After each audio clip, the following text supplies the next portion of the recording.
Olá, sejam bem-vindos a mais um Roadshow. Esta sessão vamos falar sobre reduzir a sobrecarga cognitiva no digital e vamos, no fundo, refletir um bocadinho sobre o que é a sobrecarga cognitiva, como é que nós podemos gerir o nosso espaço digital, mas também dominar algumas situações do dia a dia e até a gestão do espaço físico, do trabalho e como desconectar com saúde e mantendo o nosso equilíbrio entre o trabalho ou o estudo e o nosso dia a dia. Uma das perguntas que nós costumamos fazer quando falamos em sobrecarga cognitiva é perguntar às pessoas quantas abas é que têm abertas no seu computador ou até quantas aplicações têm abertas no telemóvel ou até quantas vezes é que vão ao telemóvel por hora. Já nem digo por dia, não é? Mas por hora, quantas vezes é que vão consultar o telemóvel mesmo sem haver alguma notificação. E isto porquê? Porque o facto de termos muitas abas abertas no browser faz com que haja uma distração e uma sensação de que estamos a fazer muitas tarefas, quando na realidade, por vezes, é altamente distrativo e acabamos por não fazer nenhuma tarefa porque estamos dispersos, muito dispersos e não conseguimos concluir. Mas o que é isto da sobrecarga cognitiva? Se nós interpretarmos o nosso cérebro como a memória RAM de um computador, nós sabemos que quantas mais programas tivermos abertos ou quantas mais abas tivermos abertas no nosso browser, ele vai consumir muita memória RAM. E depois, dependendo da potência do nosso computador, nós conseguimos ter mais ou menos programas ou abas no browser abertas. E o nosso cérebro funciona mais ou menos da mesma forma, ou seja, se nós estivermos muito em multitasking, ou seja, com muitas tarefas ao mesmo tempo, nós vamos nos sentir cansados e na perspectiva de John Searle, que é uma perspectiva que vem já desde 1988, em que ele faz mesmo esta comparação entre o cérebro humano e a memória RAM de um computador, ele assume que nós temos uma capacidade cognitiva, ou seja, que o nosso sistema cognitivo tem limitações, naturalmente, como qualquer sistema. E que quando nós lhe damos demasiada informação e informação ao mesmo tempo e estamos a criar esta dispersão, nós podemos começar a sentir, por um lado, cansados, mas por outro, com falta de memória também, a cometer erros e até uma sensação de confusão ou de distração, que parece distração, mas é quase de desorientação. Já Humberto Eco também dizia que se nós queremos criar confusão no nosso cérebro, isto dito por outras palavras, naturalmente, é dar-lhe demasiada informação. E se dermos demasiada informação, conseguimos confundir as massas, podemos dizer assim, e fazer com que, na realidade, não estejamos a passar informação nenhuma, porque não há tempo para assimilar essa informação. Daí que demasiados processos abertos fazem com que o nosso sistema, se fosse uma memória RAM de um computador, se torne lento ou, em determinados casos, até pode bloquear. No panorama atual, à escala global, nós sabemos que os cidadãos passam em cerca, por dia, mais ou menos 6 horas e 38 minutos, estamos a falar aqui de idades entre os 16 e os 64 anos, ligados a um computador ou um telemóvel. Claro que estes dados variam de país para país, sendo o país, por exemplo, que tem maior número de horas em frente a um ecrã, seja de telemóvel, seja de computador, a África do Sul, em que este valor dispara para perto ou cerca de 9 horas diárias em frente a um computador. No panorama europeu há também diferenças, e mesmo dentro dos países há naturalmente diferenças. Agora, se pensarmos na nossa realidade, e estamos a falar aqui na realidade mais até do Politécnico do Porto, em que muitos dos professores trabalham várias horas por dia já em frente ao computador e que depois em casa continuam a trabalhar, ou até mesmo os alunos, em que nas aulas por vezes estão constantemente em frente ao computador, 5, 6 horas por dia só nas aulas, mais os trabalhos que fazem em casa, mais a televisão, mais os telemóveis, vemos que rapidamente se alcançam estas 6 horas ou se ultrapassam até as 6 horas. Outros dados também mostram que nós vemos cerca de 96 vezes por dia o e-mail, que é um número extraordinariamente alto e naturalmente que depende também das profissões de cada pessoa, por profissões mais práticas que não recorrem tanto às tecnologias digitais, naturalmente que veem menos vezes o e-mail. E outro número interessante é é este 23 minutos em que é o número médio que nós demoramos para recuperar a nossa concentração numa tarefa. Agora imaginemos que estamos a fazer uma tarefa que tem algum nível de complexidade, como por exemplo um trabalho académico, ou um artigo científico, ou até uma apresentação para um projeto, e somos interrompidos por uma chamada telefónica, por uma notificação de e-mail, por uma notificação de notícias, ou por uma ida até ao Facebook, ou ao Instagram, ou ao TikTok, e demoramos depois cerca de 23 minutos a recuperar o mesmo nível de concentração que tínhamos anteriormente. Claro que isto faz com que haja perdas de produtividade e que ao longo do dia se vão refletir muito, não é, na nossa produtividade. Porque muitas vezes temos a sensação de que estamos efetivamente a produzir, mas se fizermos a análise do dia, verificamos que na realidade fizemos muitas tarefas, mas produzimos pouco.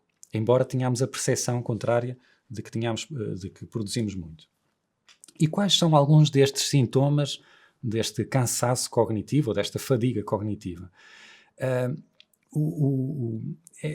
É esta sensação de que fizemos muito, mas que depois, por outro lado, quando vamos fazer a análise do dia ou da semana, vemos que fizemos pouco e que ficaram muitas tarefas por fazer, algumas delas que eram muito simples de fazer, mas que, pelo facto de estarmos também cansados, há uma certa necessidade do nosso organismo até de procrastinar relativamente a algumas tarefas, o que faz com que nós não as consigamos fazer. Outro é a sensação de estar sempre ocupado. Parece que estamos sempre a fazer coisas, estamos sempre agarrados ao telemóvel, parece que estamos sempre a trabalhar, ou estamos sempre no computador e parece que estamos sempre a trabalhar, quando na realidade, como eu disse, quando fazemos a análise do dia, vemos que não é bem assim. Outra dificuldade é a dificuldade em começar tarefas e às vezes a dificuldade em terminar tarefas. Se forem tarefas mais complexas, temos a tendência de as deixar mais para o fim, ou ir empurrando e ir fazendo aquelas tarefas mais curtas que fazemos em poucos minutos, como às vezes só responder a um e-mail muito direto, mas que se for um e-mail em que nós tenhamos que escrever o e-mail, já temos dificuldade em concluir essa tarefa, embora agora, naturalmente, com o recurso à inteligência artificial, nós possamos pedir a estes softwares para o fazer. Outro fator que nos leva a reconhecer este sintoma é também a dificuldade em desligar. Em desligar, seja do trabalho, ou seja, em criar barreiras que nos digam a nós próprios que terminou o momento de trabalhar, agora é o momento de lazer. E acabamos por misturar um bocadinho aquilo que é o trabalho com o tempo do lazer e o tempo de lazer com o tempo do trabalho. O que faz com que muitas vezes estejamos em casa a trabalhar e estejamos no trabalho assumindo que estamos a trabalhar, mas na realidade estamos a fazer tarefas que não são propriamente do trabalho. E isto não quer dizer que a pessoa, ou nós mesmo, que tenhamos pouca vontade para trabalhar ou que sejamos preguiçosos. Não, é o nosso sistema a dar uma resposta e a dizer que temos que nos reorganizar e que encarar os momentos de trabalho e os momentos de lazer de outra forma. E que temos que balizar também estes tempos e criar rotinas, até porque nós somos animais, podemos dizer assim, que necessitamos de algumas rotinas para manter um bem-estar e manter um equilíbrio também do ponto de vista mental. Então, nós vamos dar aqui alguns truques que nós podemos usar para manter um espaço digital que seja mais tranquilo, mais limpo e que nos leve a ser mais produtivos. E são truques muito simples, que não requerem nada de especial. Nós vamos dar aqui algumas sugestões de software, mas que não há necessidade de utilizar esse software. Basta que sejamos mais organizados no nosso ambiente digital. Isto porquê? Nós sabemos que o espaço físico influencia a nossa atitude. E o espaço digital influencia também a nossa atitude porque vai mexer com o nosso inconsciente e vai fazer com que nós tenhamos uma postura ao encarar seja o trabalho, ou seja o momento de lazer, ou até o momento de convívio. Então, um dos primeiros truques que nós devemos fazer para quem usa computador é manter o desktop, ou seja, o ambiente de trabalho, o mais limpo possível. E muitos de nós, se calhar, têm dezenas de ficheiros no ambiente de trabalho, o que não é muito produtivo para a máquina em si e é até perigoso porque podemos facilmente perder esses fecheiros, mas do ponto de vista visual gera aquilo que nós podemos dizer uma certa poluição que depois vai influenciar também o nosso cérebro e a resposta que o nosso cérebro vai dar ao contacto com esse ambiente, nesse caso o nosso computador pessoal. A regra de ouro, então, é 0 fecheiros no ambiente de trabalho que eu não preciso. Se eu não preciso desse fecheiro, esse fecheiro não tem de estar no ambiente de trabalho. O mesmo acontece com os atalhos para software. Se eu não vou usar aquele software, eu não preciso de ter, se eu não uso diariamente, eu não preciso ter esse software no meu ambiente de trabalho. E se fizerem essa análise muito breve, até enquanto ouvem aqui o nosso roadshow, vão verificar que certamente têm atalhos que não usam, há mais de um ano que não usam esse atalho. Então, para que é que ele está no ambiente de trabalho? Está a criar distração e poluição visual do nosso ambiente de trabalho. E o mesmo acontece com trabalhos que foram ficando pendentes ou tarefas que temos para fazer, mas que estão agrupadas em fecheiros e que está tudo no ambiente de trabalho. Então, o ideal é ter o mínimo de atalhos possível no ambiente de trabalho e ter os ficheiros organizados em pastas que podem estar organizados, imaginemos, por unidade curricular, por projeto, por trabalho, e dentro dessas pastas estarem igualmente organizadas, para que automaticamente ou praticamente de forma automática nós consigamos encontrar o ficheiro. E é importante também que eles tenham um título que seja identificativo daquilo que corresponde, para que nós possamos, se não nos lembrarmos onde está, fazer uma pesquisa rápida e conseguir encontrar diretamente o fecheiro. Depois é muito importante ter um ambiente de trabalho com um fundo, não é? Um cenário que seja o mais neutro possível. Porque se o cenário for muito distrativo, com muitos elementos de detalhe, quanto mais cansados vamos ficando, podemos começar a perder na própria imagem. Então, o ideal é ter uma imagem neutra, porque se o computador é para trabalho, vamos mantê-lo o mais neutro possível para que possamos ter um foco maior. Há algumas ferramentas, como estas que estão aqui indicadas, tanto para o sistema do Windows ou como Mac, mas como eu disse, não há esta necessidade de instalar mais software no computador. Aliás, alguns de nós já têm os computadores completamente carregados com software e muitos destes softwares nós nem sequer utilizamos. Por isso, a dica principal é manter organizado em pastas, com títulos que sejam fáceis de identificar, para que nós possamos pesquisar e encontrar diretamente aquilo que nós queremos. Aqui está um exemplo de um desktop ou ambiente de trabalho confuso, com muitos ficheiros, completamente sobrelotado, em que se torna até difícil encontrar o ficheiro sem ser pela pesquisa ou indo pela letra, né? Porque podemos pesquisar pela letra, da primeira letra do título do ficheiro, mas do ponto de vista visual é muito complicado encontrar aqui o ficheiro que queremos e o que faz com que seja distrativo, perdemos tempo e depois também, à medida que estamos à procura de um ficheiro, vamos encontrando outros ficheiros que nada têm a ver com aquilo que nós queremos e isso vai ocupar espaço na nossa memória RAM, no nosso cérebro e vai naturalmente criar distração.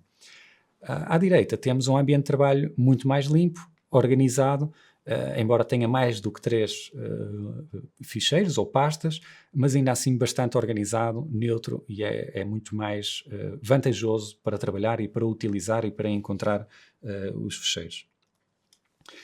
A regra das abas do browser faz com que nós voltemos à pergunta inicial desta sessão do Roadshow, em que a regra de ouro é o máximo de 5 abas abertas em simultâneo.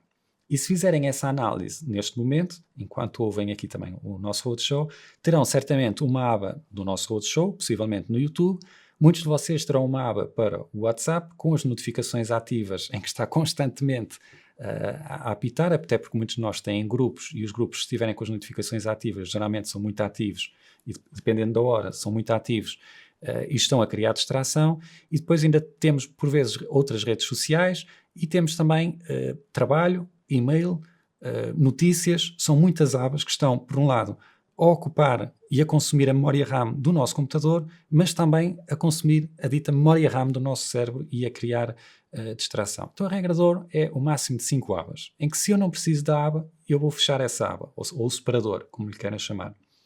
E se é algo que eu quero ler depois, então o ideal é gravar para leitura posterior, e qualquer browser hoje tem essa disponibilidade. Podemos gravar como favorito e ele fica gravado no próprio browser e conseguimos aceder sem ter de escrever o endereço da página que queremos ver no futuro, ou pôr para leitura, como alguns browsers têm essa possibilidade. E também vos digo que é verdade que nós muitas vezes temos muitas abas abertas para algo que vamos ler depois, mas que na realidade nunca chegamos a ler, ou vamos ler muitas semanas depois, ou vamos ler somente quando vamos fazer a limpeza do browser e começar a fechar as abas. Por isso, isto é altamente distrativo, não faz sentido, até porque faz com que consuma mais memória RAM do nosso computador, mais energia. Há também algumas extensões recomendadas que aparecem aqui no vosso ecrã, se estiverem a ver além de ouvir, mas também não precisamos de software extra para o fazer, basta eliminarmos as abas ou colocá-las em modo de leitura para o futuro ou gravar como favorito e depois vamos acedendo consoante precisemos ou tivermos disponibilidade. Então, a dica que eu posso deixar é experimentarem agora mesmo, limpar todas as abas que não precisam, e até porque muitos de nós usam vários browsers para determinadas tarefas. Há quem tenha o browser para o trabalho, um browser para ver notícias, ou outro browser para jogar ou para a parte mais lúdica. Façam o mesmo em todos os browsers e vão ver que o vosso computador vai ficar muito mais rápido e o vosso cérebro também vai ficar mais rápido porque vão conseguir concentrar-se mais tempo e melhor nas tarefas que estão a fazer.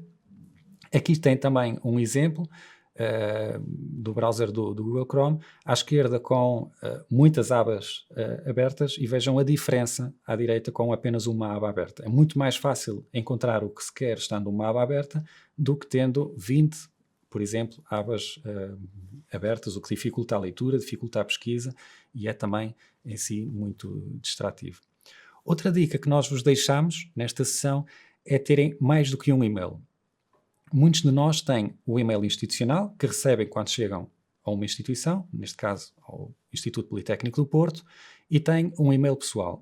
Só que muitos de nós usam também o e-mail pessoal para tarefas de trabalho e usam o e-mail pessoal para as redes sociais, para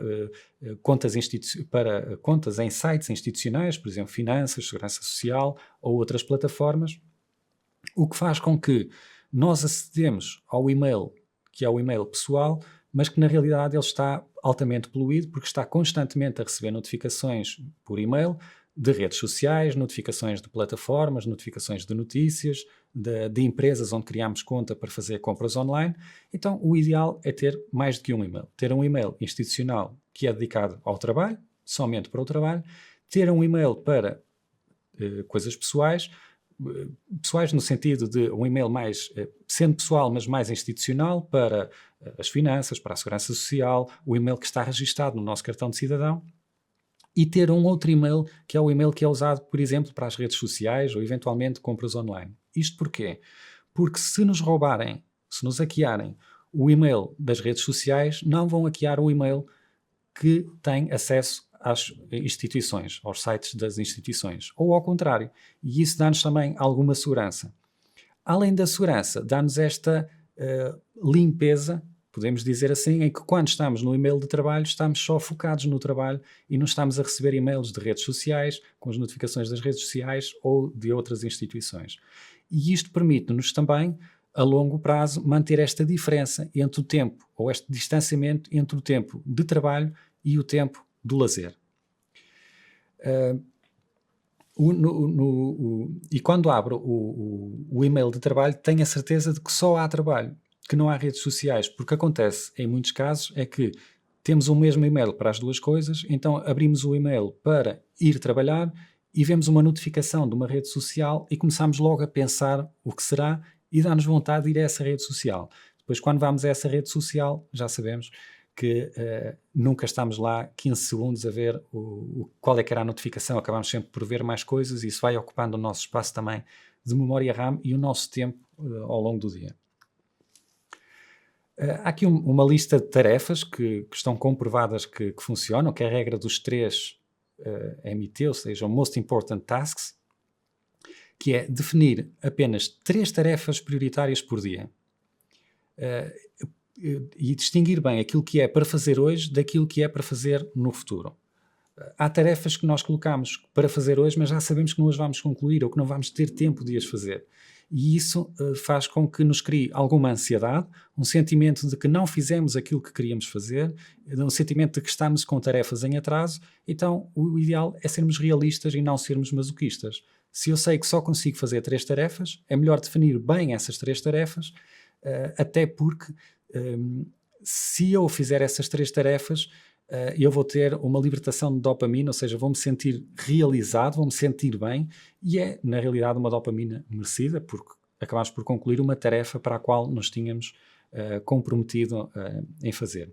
Há também algumas ferramentas simples que nós podemos usar para definir estas tarefas, mas também não precisamos de instalar software. Alguns de nós usam o papel e escrevem em agendas, ou escrevem mesmo na agenda, por exemplo, do telemóvel, ou um fecheiro quase em lógica de post-it no computador, em que definimos as tarefas que queremos fazer nesse dia. E lembrem-se sempre que, se a lista for demasiado longa, isso vai criar, em certa medida, a ansiedade e pode não ser contributiva para a produtividade, porque vamos nos perder. Perdemos a ordem por qual tarefa é que devemos começar. Vamos começar a pensar, estamos a fazer, por exemplo, a primeira tarefa, mas estamos a pensar numa terceira ou numa quarta tarefa que temos ainda para fazer, sendo que temos uma lista de 5 ou 6 tarefas ou 10 tarefas, e isso vai causar a dispersão. Vamos perder, não vamos conseguir realizar uma única tarefa, ou pelo menos vamos conseguir realizar menos tarefas do que aquelas que devíamos, e vai naturalmente aumentar a ansiedade, aumentar esta sensação de fadiga, de cansaço, de dispersão e até de desorientação. Outra questão muito importante, e que também já fui dizendo, é esta de dominar as distrações, sejam as redes sociais, sejam as notificações de telemóvel, as notificações no WhatsApp, seja no computador, seja no próprio telemóvel. Então, um dos truques é nós usarmos o menos dispositivos possíveis ligados às redes sociais. Ou seja, se eu tenho, imaginem que eu tenho o computador ligado a uma rede social, e depois tenho o telemóvel ligado a essa rede social também, e depois ainda tenho um relógio inteligente, o smartwatch, ligado a essa rede social. Se eu tiver as notificações ativas nos 3 dispositivos, eu vou receber 3 notificações, que nunca chegam ao mesmo tempo, chegam com intervalos diferentes, e isso vai causar naturalmente muito mais distração, mais dificuldade em concentrar. Então, um dos truques que eu costumo sugerir é ter as redes sociais concentradas num dispositivo. Não uso smartwatch, como podem ver, e é uma das recomendações que deixo, é quem precisar de usar, até por questões, ou porque é atleta, pratica desporto, ou por questões de saúde e vai monitorizando diferentes tipos de parâmetros, tudo bem. Quem não precisa, não faz sentido ter as notificações no relógio, quando as tem também acesso no telemóvel. E isto, o facto de não usar o smartwatch, faz com que nos mantenhamos também mais focados, no sentido em que, se eu quero ver as horas, este relógio é perfeito, ele diz-me as horas, diz-me a data, e é aquilo que eu preciso de saber. Se for um relógio inteligente, muito possivelmente vou ver as horas e vejo que tenho uma notificação, mesmo que ainda silenciosa, nas mensagens, numa rede social ou noutro parâmetro que pode estar ligado ao telemóvel. Esta questão das redes sociais é também muito importante, porque nós não nos podemos esquecer que a generalidade das redes sociais estão feitas para viciar, ou seja, o algoritmo está feito para nos prender dentro dessa rede social. É verdade que algumas plataformas e até algumas redes sociais começam a enverdar por um design mais responsável, em que facilitam ao utilizador desligar da rede social. Mas a generalidade das redes sociais que são gratuitas, elas dependem do tempo em que o utilizador está na rede social, logo elas pretendem que o utilizador esteja o mais tempo possível dentro da sua plataforma. Então são feitas para viciar, que é, por exemplo, os feeds infinitos, como tem o TikTok, como tem o Instagram, ou até o Facebook, sendo que aquilo que nos vai aparecendo no ecrã é o fruto do que o algoritmo dessa rede social fez da leitura dos nossos interesses. Ou seja, no Instagram, o que vai aparecer pelo menos no início, é aquilo que está de acordo com os meus interesses e daquilo que foi a utilização que eu fiz dessa rede ou de outras plataformas que estão ligadas a essa rede social, nomeadamente Facebook, eventualmente Instagram ou outras plataformas.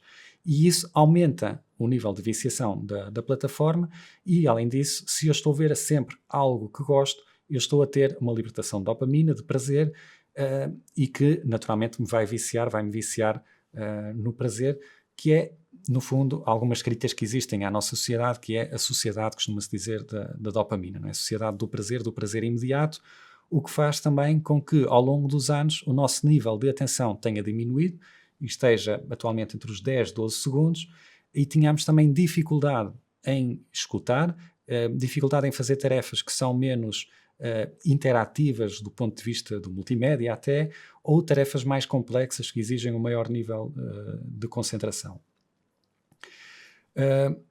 Então, um dos truques é, como eu disse, ter as redes sociais focadas mais num dispositivo, ter poucas notificações, ou seja, desativar as notificações, seja no tempo de trabalho, seja no tempo de descanso.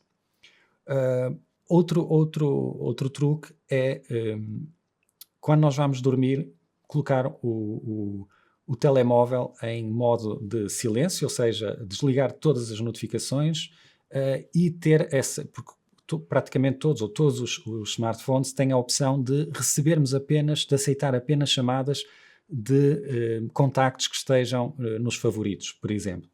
O que faz que podemos colocar os nossos familiares mais próximos ou amigos mais próximos nessa lista e sempre que eles nos ligam, o telefone toca. Se for qualquer outro número a ligar nesse período, o telefone não vai tocar. Fica lá a notificação e nós vemos no dia a seguir ou quando desativarmos esse período. E isso permite que nós consigamos descansar melhor também, consigamos desligar e consigamos controlar esta nossa necessidade de estar constantemente no telemóvel, no smartwatch ou até no computador e consigamos controlar aquela necessidade que parece que nós temos de ir às redes sociais para não perdermos a informação. Que era, por exemplo, aquilo que o BeReal faz. Não é? Ele usa esta nossa fraqueza para nos viciar na própria plataforma e para garantir que nós todas as 24 horas, pelo menos, acedemos à plataforma, colocamos um conteúdo para podermos ver conteúdos de pessoas que seguimos, não é? E o contrário também. Como eu disse há bocadinho, nos telemóveis é possível definir os limites por aplicação, também no acesso, mas também no tempo, nomeadamente à noite, e também é possível no computador. Há software que nos ajuda, como está aqui indicado, a fazer essa monitorização do tempo de uso. Isto porquê? Porque no caso concreto das redes sociais, por vezes torna-se muito difícil, até porque nós às vezes estamos a estudar para um exame, ou estamos a fazer um trabalho que é um bocadinho aborrecido, já nos começamos a sentir cansados, então vamos ver a uma rede social se temos notificações, o que é que se está a passar. O problema é que quando vamos à rede social, como eu disse há pouco, também não vemos só uma notificação, acabamos por estar lá sempre 15, 20, 30 minutos a fazer scroll no feed infinito.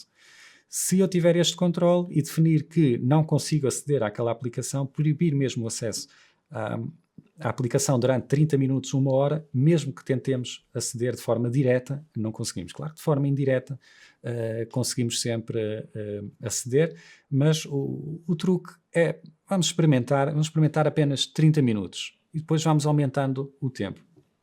Até porque se conseguirem estar um dia sem ir a uma rede social, por exemplo, vão ver que afinal as redes sociais não nos fazem assim tanta falta e que se calhar tem um efeito um bocadinho ao contrário, não é? Porque parece que estamos muito conectados com muita gente, quando na realidade não estamos conectados com ninguém, porque estamos apenas a ver fotografias, a ver vídeos ou a ver publicações e não estamos propriamente a interagir ou conectados com essa pessoa. É muito importante também, como eu disse há pouco, programar o telemóvel para o período de descanso.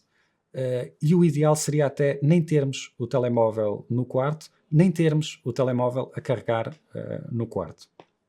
E, aliás, se virem as indicações de alguns atletas de topo a nível mundial, é precisamente isso que fazem. Não dormem com o telemóvel próximo e não têm sequer o telemóvel a carregar próximo, porque há barulhos que à partida do carregamento da própria bateria ou do carregador que nós, à partida não ouvimos, mas na realidade estamos a ouvir, e isso também contribui para o cansaço, é ruído que estamos a dar ao nosso cérebro e vai contribuindo para o cansaço, e que às vezes só ouvimos quando estamos em ambientes mesmo muito silenciosos e consegue-se ouvir o barulho da bateria a carregar e do próprio carregador.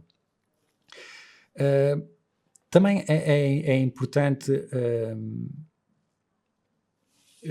a questão que eu disse há pouco, não é? Das notificações no pulso, e tentar manter as notificações apenas num dispositivo. Há aqui também algumas técnicas que nós podemos seguir, que é no trabalho ter, por exemplo, 25 minutos a trabalhar e paramos 5 minutos.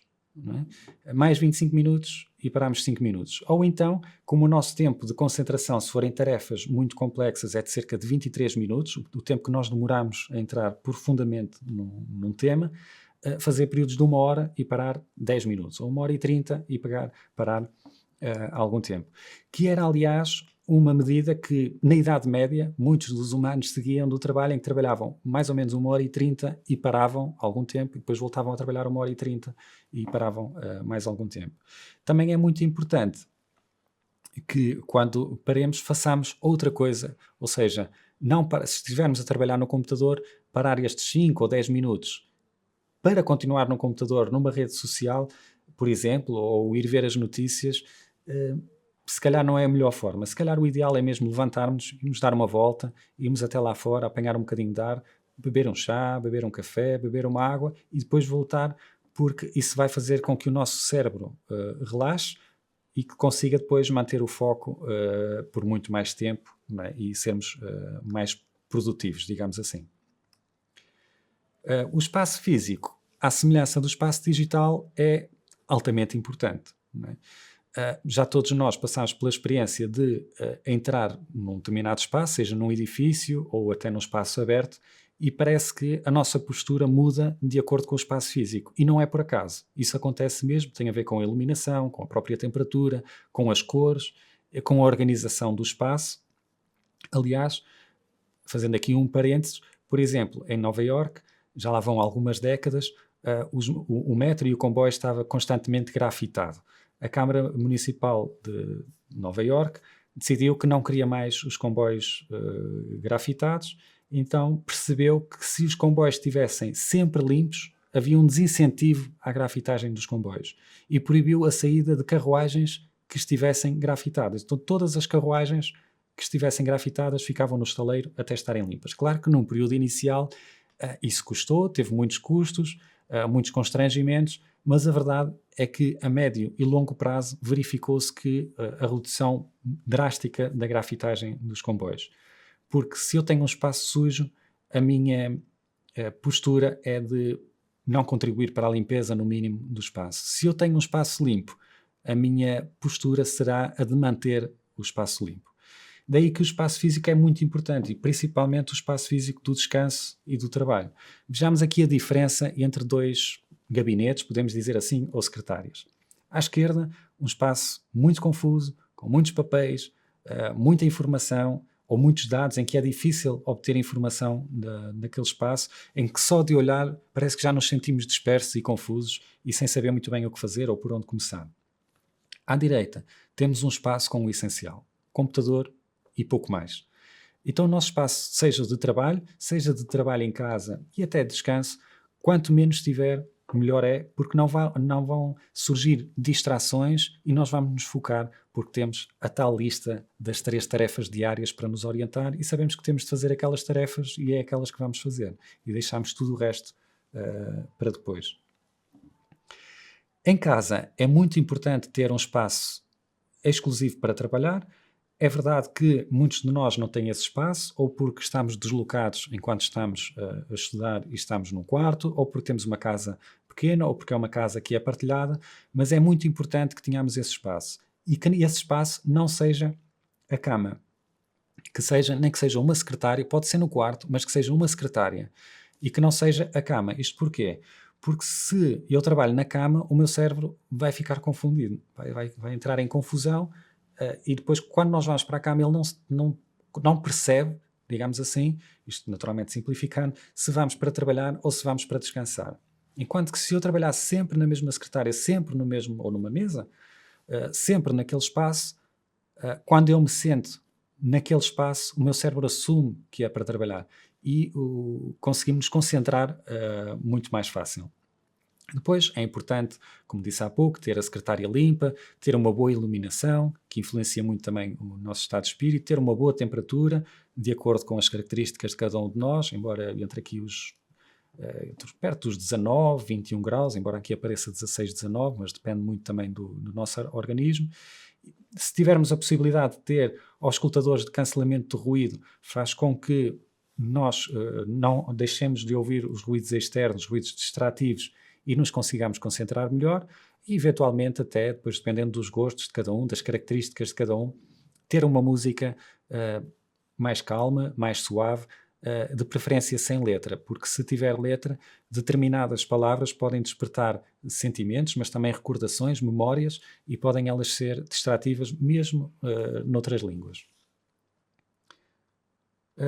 Quem partilha, por exemplo, um gabinete, um local de trabalho, ou está num local mais aberto e mais permissivo, digamos assim, a outras pessoas, a entrada de outras pessoas, se calhar é muito importante, e nós nem sempre pensamos nisso, em colocar uma indicação, até pode ser um papel, só dizer estou a trabalhar, não incomodar, e assim outras pessoas percebem que nós estamos num momento de trabalho e não têm a tendência de ir logo diretamente falar connosco. Depois, aqui a questão do desconectar como competência, em que nós dizemos que o descanso é parte e, na realidade, é o segredo do desempenho no nosso dia-a-dia, seja no desporto, seja no trabalho, até mais com o digital.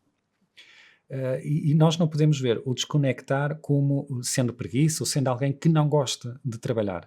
Não, é uma estratégia para conseguirmos trabalhar melhor, para termos melhor desempenho, para não nos sentirmos sempre cansados, dispersivos, confusos, não é? Então é importante nós estabelecermos o tempo. O tempo de trabalho é para trabalhar, o tempo de lazer é para o lazer.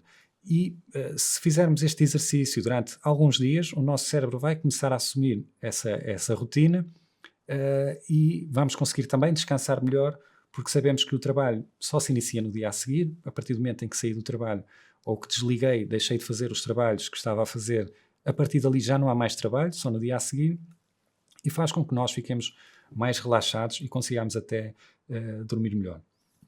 Outra coisa muito importante é que há quem diga, no dia-a-dia, não é? Que quando alguém está cansado, isso uma noite de sono e recupera.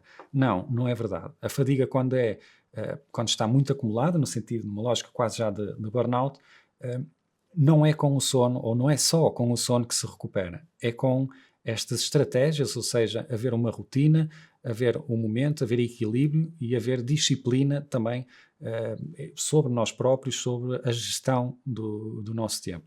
E a longo prazo, ou a médio prazo, aí sim vamos sentir essa perda de fadiga e vamos nos sentir melhor connosco e do nosso desempenho até. Alguns dos rituais de fim de dia que nós podemos seguir é, por um lado, fechar todas as abas e todas as aplicações que temos no computador de forma intencional. Eu vou desligar, a partir de agora não estou a trabalhar, então vou desligar o browser que tenho para o trabalho.